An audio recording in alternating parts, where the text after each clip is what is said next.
Hi people, it's me, Anja, my pronouns are she and her, and welcome back to my channel for part 5 of my favorite books with transgender main characters, with the recent death of Next Benedict, whose GoFundMe will be in the description box below in case you want to support their family, as well as all of these anti-trans legislations circulating in the United States of America.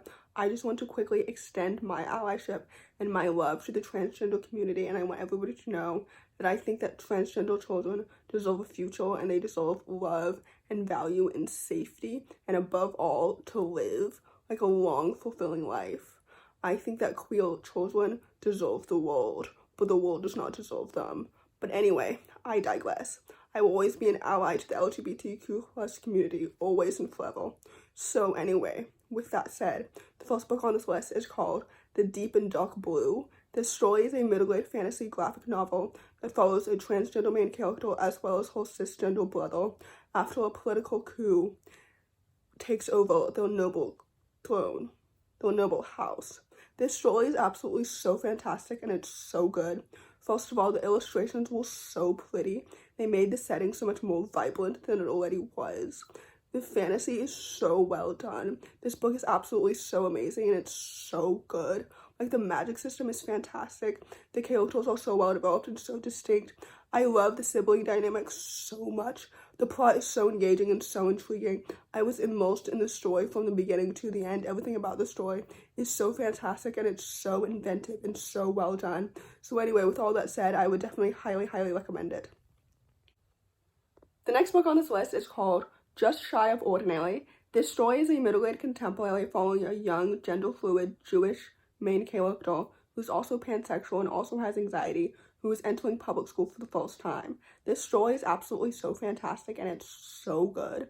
It's one of my most anticipated 2024 new releases, and it absolutely lived up to those expectations because, first of all, the characters are so well developed and so distinct, and they feel like real people. You know what I mean? The representation is fantastic and it's spot on.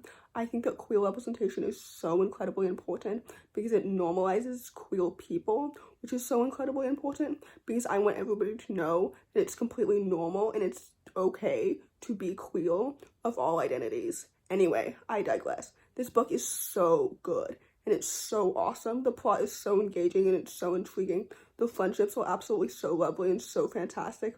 The romance is so well paced and it's so adorable. Everything about this book felt so well done and so awesome and so fluffy and so good.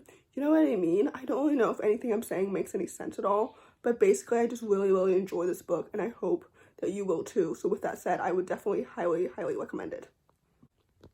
The next book on this list is called Elle, Campbell Wins Their Weekend. This story is a middle-grade contemporary following a young non-binary main character who's trying to figure out who they are at home, in school, and in the fandom that changed their life. This story is absolutely so fantastic and it's so good. First of all, I love that it touched on fandom culture. That's something that I'm very familiar with because I had an Andy Mack fan page from like April 2017 to like July 2019 when the show ended. And I had so many followers and it was so much fun. And that show truly changed my life and I love it so much.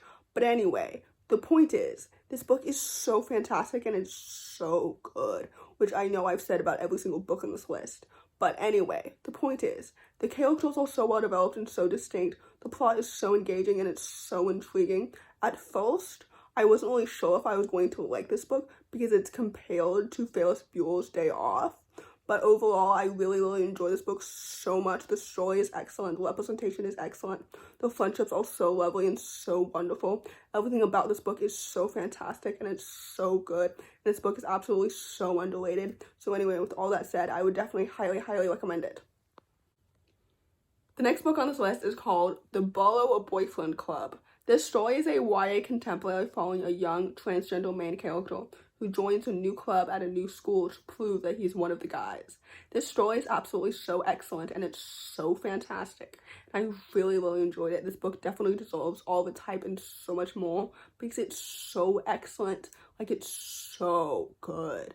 First of all, the friendships are unbelievably excellent and so lovely and so wonderful. I love the found family trope so much. The romance is so cute and it's so adorable, and their chemistry is based on like natural connection, which I absolutely love because it made the story so much more well-paced. I don't know if that makes any sense. The plot is so engaging and it's so intriguing. This book is absolutely so fantastic and so excellent. The queer representation is awesome. I truly love it so much, especially the transgender representation. So I want everybody to know that you don't have to prove that you are trans enough to be trans, to constitute as trans. If that makes any sense, you simply are by just existing. But anyway, this book is so good and it's so excellent. And like I said, it deserves all of its hype and so much more. So with that said, I would definitely highly, highly recommend it. The last book on this list, and certainly not the least, is called The House That Whispers. This story is a middle-grade contemporary following a young transgender main character, and it explores identities, personal ghosts that haunt us all, and family dynamics. This story is absolutely so fantastic and it's so good. It's actually one of my favorite books that I read last year, which I know I haven't made a specific favorite books of 2023 video yet. And honestly, I don't know if I will. Or maybe I'll randomly drop it in the middle of the year. I don't know. I'm not really in the mood to film that right now. But anyway, I digress. This book is absolutely so fantastic and it's so good. First of all, the characters are so rich and so stunning.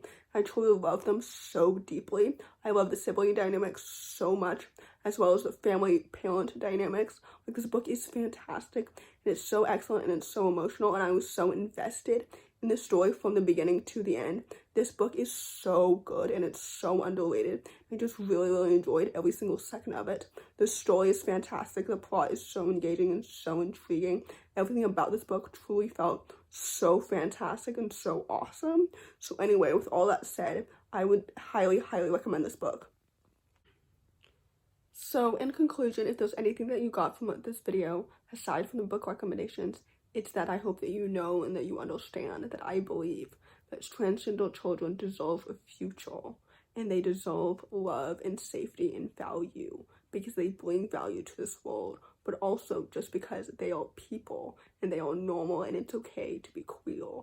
So anyway, with that said, like I said earlier, next Benedict's GoFundMe is in the description box below in case you want to support their family. So if you enjoy this video, please don't hesitate to give it a big thumbs up. Comment down below the pizza emoji if you made it all the way to the end of the video. Thanks for watching. Subscribe to my channel if you're new, and I'll see you in my next video. Bye.